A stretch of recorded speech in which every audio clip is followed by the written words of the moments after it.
What you're looking at is the only closed-loop recycling facility of any beverage company in North America. 85% of the plastic in Ontario's Blue Box program ends up here, just outside of Shelburne, Ontario.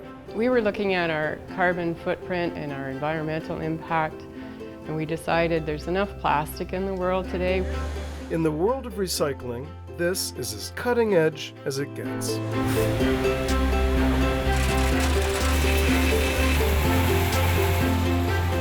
When Sandy Gott first started out in the bottled water business, she had no idea her company would become a model of sustainability. My husband and I started the company in 1995. We were farmers, and we thought, well, this will be an interesting hobby, and then it just sort of took off from there. This is where it all started, at the headwaters of the Beaver River. This is our family property. This is where we started our business. It was, prior to this, my parents' trout farm, and it had a large water source with water taking permits on it. So my husband and I bought it. We developed it into a water bottling facility. Today, the water flowing from this river is piped underground to Sandy's bottling facility, Ice River Springs. Well, the stewardship is really important to our company. It's what we're most passionate about. When my husband and I started this business, we were farmers, and so we knew that taking care of the land would take care of you. Ice River Springs has grown into North America's leading environmental beverage company. With 12 bottling plants across North America, 3 in Ontario alone, and this recycling plant in Shelburne, Ontario, where bales of post-consumer bottles arrive and are sorted at a rate of 350,000 bottles an hour. They're converted into processed flake, which is made into brand new bottles. We should be able to reuse what's already on the planet. We don't need to make more plastic, and we can reuse it over and over again in an infinite loop. This strong environmental stewardship is at the core of the industry, which also creates upwards of 2,000 jobs in the province. It's a success story that hasn't gone unnoticed by the local municipalities. Good jobs are tough to come by, and stable, good jobs means that people can have that opportunity to raise a family and buy a home and also give back to our community. Communities that rely on the industry to provide robust science to sustain their resource. We are the boots on the ground. We are the scientists that are managing the resource and making sure that the sources that we use are here for forever. André-Anne Simard takes pride in her role in the industry's critical hydrological monitoring. Everything we do is based on science. I'm a scientist. We all want the resource to be there forever. We want to manage accordingly, and it only makes sense for us to look at a holistic approach on that front to manage it as best we can. If there was an issue, we would change our operations accordingly, but so far we have not seen any long-term declining trends of any sort. We've been here for 17 years, and that's why we do all the monitoring that we do.